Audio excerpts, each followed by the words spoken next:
What's up? It's Robert from Existence First, mental training for a modern world. Today's mental training is inspired by the class that I taught this morning called Social Confidence. It was a great class. As always, it was on Zoom, and we had lots of great discussion on anxiety. And it got me thinking, got me wondering, does a person's experience of anxiety get affected at all by the fact that they have a word in their vocabulary called anxiety? Or let's phrase it differently.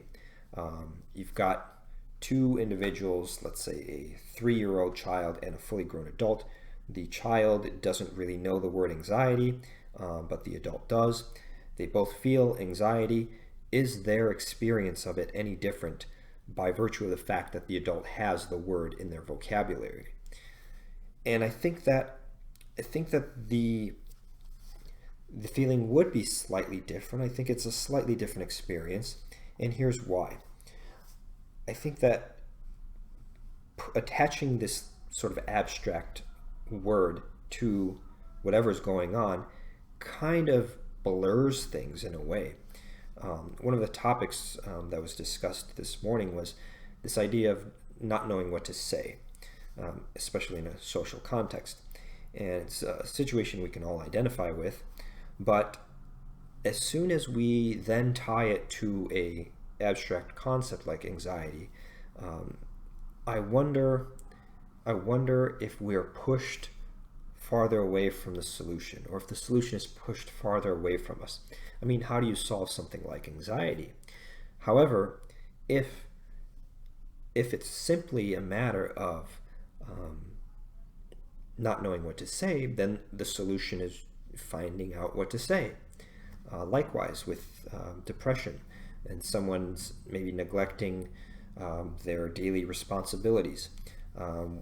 Once we label this thing as depression, it becomes a little confusing, and I think we get a little pushed farther away from the solution, because if it's simply a matter of neglecting daily responsibilities, then the solution is attending to your daily responsibilities. That being said, the word depression can be sort of helpful if it's pointing to some sort of underlying chemical imbalance or something, right? Something more.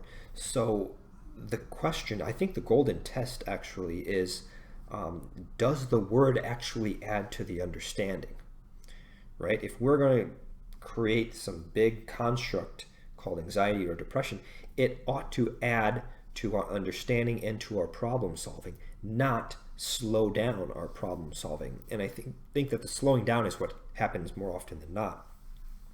I mean, again, if you think of what actually is going on, it's almost clearer how to solve it versus getting stuck in this abstract word.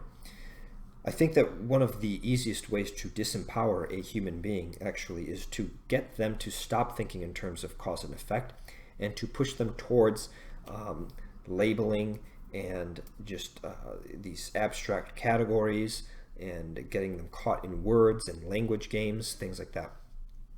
It's like a barbed wire obstacle course over there.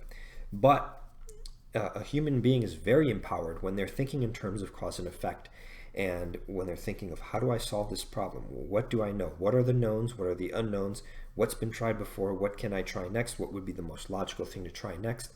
And that sort of thinking. It's very in the zone, I think, to the empowered individual. But once we get into the, oh my gosh, and this, and generalized anxiety disorder, and blah, blah, blah, and, I really, I've worked in the field of social services for over 10 years, many of those years spent working in psychology, and I still don't understand, the point of these disorder things and the words that we throw around, because now you have a bunch of fully grown adults walking around the planet wondering what disorder they have, rather than wondering how can they make the most of the day. And that's the more important question that needs to be focused on by all of us individuals. So be skeptical of words. I mean, again, I'm not saying throw all vocabulary out and we're going to become a wordless society, no more constructs, blah, blah, blah. Words are important, but they have to like guests showing up to a party, they have to bring something to the table.